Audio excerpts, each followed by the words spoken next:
Hello students, how are you all? I hope you will be good. So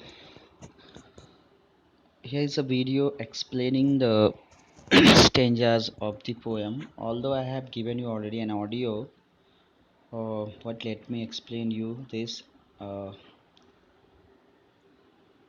through the text.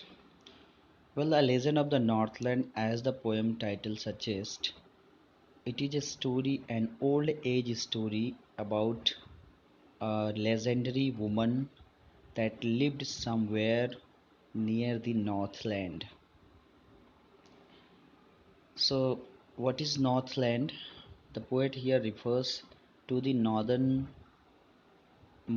part of the world that is also known as polar region. So, North Pole is the place here referred to as Northland, but it is not exactly at the Northland because there are extreme cold conditions on the Northland, and nobody as a human can generally live there.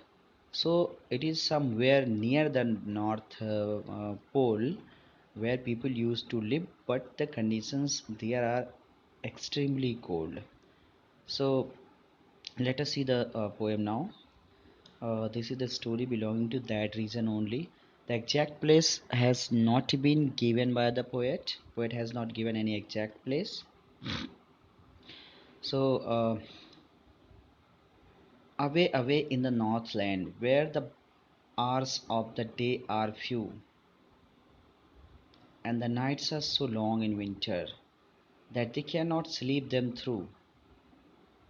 So the poet is telling that this is a story uh, in the northland of the earth.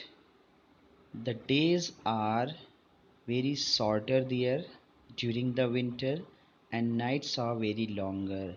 Why the days are shorter? Because the sun reaches there, or you can say sun rays reach there for a very less time. That is why the days are shorter and the wind and the nights are longer.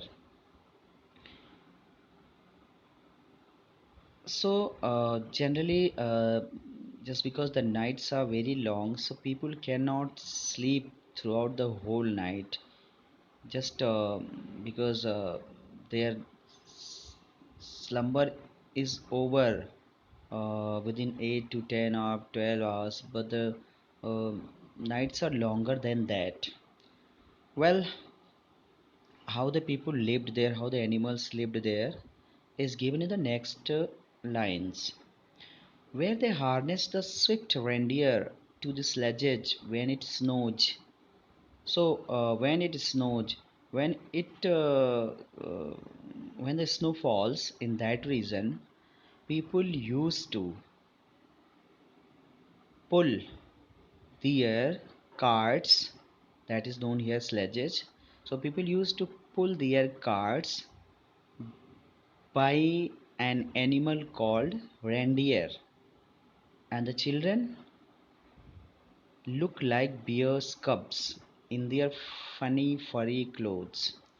And the children who lived there, they look very funny, comical. uh, just they looked like a bear. Why?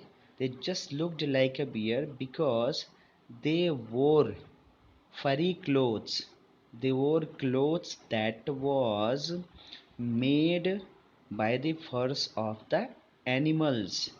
So they just looked like bear children, bear cub. They tell them a curious story. I don't believe it is true. Here we will see tis written, tis true. So tis is the short form of the it is. So they tell them a curious story. I don't believe it's true. And yet you may learn a lesson if I tell the tale to you. So the poet wants to tell us that people and children living in that area always listen and tell each other a story of a legendary woman. Although this story may not seem all of us true, but the poet warns us that He also does not believe in the truthfulness of the story, but only he wants to share a message or lesson with us. That is why he is telling the story to us.